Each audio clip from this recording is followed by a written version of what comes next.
Hey everybody, welcome back to Video Game. So today I got a fun and exciting episode for you guys today because we're going to be going over all the new improvements to the Teknoparrot arcade emulator.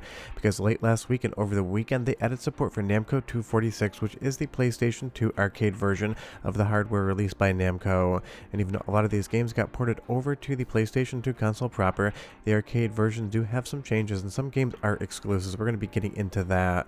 Before we get too far involved though, do me a huge favor down below, hit like and subscribe and ring that notification bell. Definitely helps us out.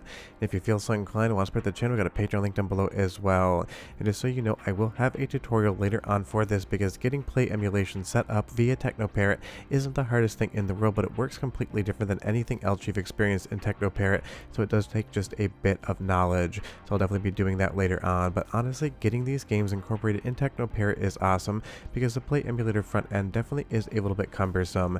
Not a knock on the emulator whatsoever, just one of those things. Most often when people ask me about play emulation, they just always have issues and never get games running. So Teknoparrot's going to take care of a lot of that. And I want to get to this video earlier, but last week was Mrs. Esoterica's birthday, so we had 4 days of fun planned. And unfortunately, while I don't talk about my personal life all that often, on Saturday morning my mother did pass away from stage 4 terminal brain cancer. We weren't the closest in the world, but it has still been consuming a ton of my time, so I'm trying to keep up best I can. And now I've finally found time to sit down and talk about play emulation in Teknoparrot, so that's what we're doing today. And honestly, this is awesome. Wangan Midnight tune here, the PlayStation 2 version, is a lot of fun and it plays slightly differently than pretty much every other Wangan release on Teknoparrot. So basically how this is working is Teknoparrot has a custom front end that is working in conjunction with the play emulator with a lot of changes under the hood. You're going to get the same nice improvements on Teknoparrot, being able to bind all your controls within the Teknoparrot application versus having to go into play, and there's definitely been some emulation improvements here as well. I will leave a link in the description below to the GitHub page so you can go over all of those, and you probably want to follow Teknoparrot on Twitter as well because most of these improvements get announced there. And honestly, just so you know, play emulation for these arcade games is not perfect yet. This isn't running on PCSX2. This is a different PlayStation 2 emulator that supports these arcade releases, and I do feel like it's a little bit behind something like PCSX2, the standalone version of the game. Some games are going to absolutely run flawlessly, other games are going to have a few bugs, and this is the type of emulation you're going to have to bring a relatively beefy system if you want to get full speed. You want the highest single speed core you can get on a modern processor to try to get the best performance out of this. And just so you know, spec wise, I'm running an i9-12900K overclocked on water and a 3080 Ti with 64 gigabytes of RAM. So that's kind of maybe around the area you want to be. You don't have to have all of that, but you definitely can't take a potato to this party and expect to get solid emulation. It just isn't going to work. And I'm sure as the play emulator updates in the background, Teknoparrot will update along with it. But again, the arcade versions of these games can have some differences, and on the actual system you're going to get some arcade exclusives. Now, not every single Namco 246 and variant board is currently working in play. They're adding games as we go along, so if another batch of games comes up, I will definitely update you guys on that. But leave me a comment down below and you tell me, have you ever played any of these games in the arcades?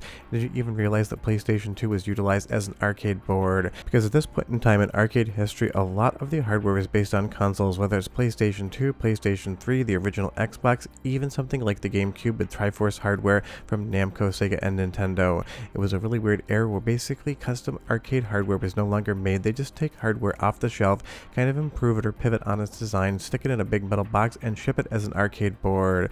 But the nice thing is these games definitely are fun, and they do have differences compared to the actual console versions. Like you will see here, definitely some graphical glitches on the water in Tekken 4, so don't expect perfection and you will not be disappointed. Some games are going to be near to perfect, some games are still going to need some work, but this is awesome arcade preservation, giving you a ton of fun games. And as far as the audio is concerned on the games, it ranges from perfect to absolutely staticky. So I'm going to give you a soundtrack sample of a game, Tekken 4 here, that does sound relatively good to my ears. Then we'll move on and talk about some more games and just how important this is. But go ahead, listen, enjoy, and I'll be right back with some more.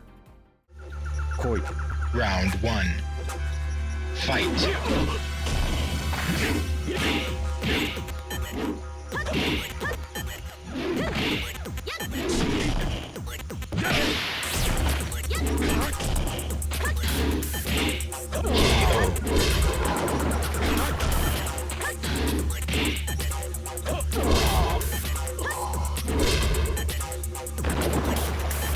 You win. Round 2. Fight.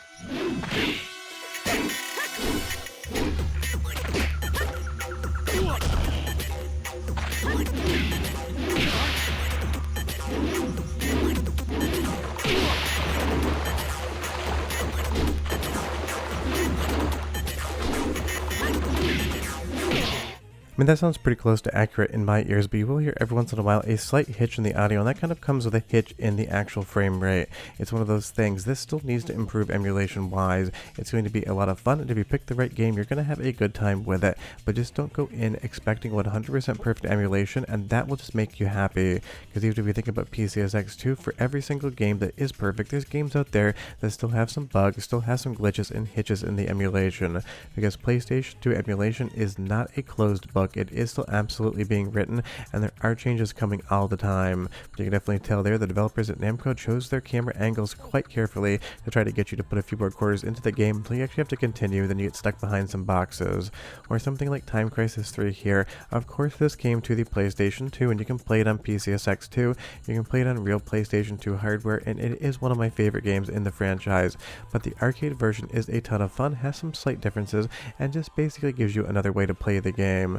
I will leave a link in the description below if I remember, and you know I'm pretty bad at that, to the System 16 page so you can see all the different games that came to Namco System 246 and its variants. That way you can see the entire roster of games, see what you've played, see what's exclusive to the arcade, and decide what you want to check out. Because something like Time Crisis 3 here, honestly, if I was going to play it, I'd play on the Play emulator, I'd play on PCSX2, I'd play on real hardware. You're getting almost the exact same experience no matter where you are, but some games like Tekken 5 are going to have some improvements in the progressive scan, because in some instances Namco seem to be able to get more out of the hardware in the arcades than they could at home. But it is one of those things. Maybe this is not my favorite arcade generation of all time. You know, if you watch the channel, I love that bespoke 3D hardware of the 90s, something like Namco System 22 and 23. So even though these games are awesome, they are still PlayStation 2 based, so they're going to have that entire vibe. But if you grew up in this era, you're going to have a lot of fun with it, because these are the arcade games you played probably when you were a kid. By the time these were coming out, I had already graduated high school, and I was traveling the world working in skiing, so I didn't play as many games. I was just way too busy. Or something like Bloody Roar 3 here, another awesome fighting game with a completely different kind of feel to it than anything else outside of that generation, and it's going to work exceptionally well here via Teknoparrot, at least on the performance side of things. On the audio side, I got some corruption every once in a while, so it doesn't really qualify for an audio sample because it did clip out a few channels. What I really like is that Teknoparrot's incorporating other emulators within their front end and launcher, so that you basically have more than just what Teknoparrot supports ready to go. And before you leave that comment down below, yes, this is part of the free branch of Teknoparrot. You do not need a Patreon key or subscription to enjoy any of the Play emulation, so this is just one for the preservation fans out there. You don't need to bring your wallet. This is all going to be 100% free, but I do recommend getting a good arcade stick, and definitely something like a Sinden or Gun for IR if you want to play the light gun games, because these games just excel when you have an arcade stick in your hand. But if you're a fan of Bloody Roar 3 and you want to play the arcade version of the game today, you can pop over to Teknoparrot and do that. Just make sure you update the actual application when it asks, or else the emulator and all of the new features won't come down. You won't be able to do this. But it is exciting to see this kind of preservation going on, because again, these arcade boards, while relatively reliable, are absolutely massive. They take a lot of custom wiring to wire up, and honestly, it's not something that I really collect, just because it really isn't the era of things that I love hardware wise. I do have one PlayStation 2 based arcade board in my collection, that is Thrill Drive 3, and that's just because I absolutely love that franchise. But as far as me personally is concerned, I don't collect these boards, but I do enjoy the games on them, so having them in Teknoparrot is a fun time. Like I said, don't expect perfection and you won't be disappointed. Bloody Roar 3 works perfectly fine outside of the FMVs, which have some corruption. And don't forget, you do need to go into the test menu to change any settings you want. I'll go over that later on this week in the tutorial, but here, at least in the test menu, you're going to see a little bit of weird corruption. You can totally look past it and be able to adjust anything you want, but it is going to be a little bit fiddly here and there. But I know if you're not huge into arcade emulation, sometimes people forget that the options menu is not in the game like a console version. emulation, it's always in the test menu, so just keep that in mind and you will be totally fine. But as far as things go, as of today, Teknoparrot's going to have support for the Play emulator in it, and I know the Play emulator still gets active updates. There's some games that I wish worked right now that don't really work in Teknoparrot, stuff like Cobra the Arcade, those really fun arcade exclusive, and that's definitely a game that I've talked about on the channel before, and you can check the channel out if you want to find that video. It doesn't run flawlessly in the Play emulator itself, it is a little bit slow, but there are a ton of fun exclusives out there on PlayStation 2 based arcade hardware, and hopefully in the next 6 months to a year, a lot more of them are going to be working in Teknoparrot and working well. If you have any questions or comments, leave them down below. Tell me which game is your favorite on the hardware, and I'll have that tutorial soon, but I'll see you next time. Bye bye.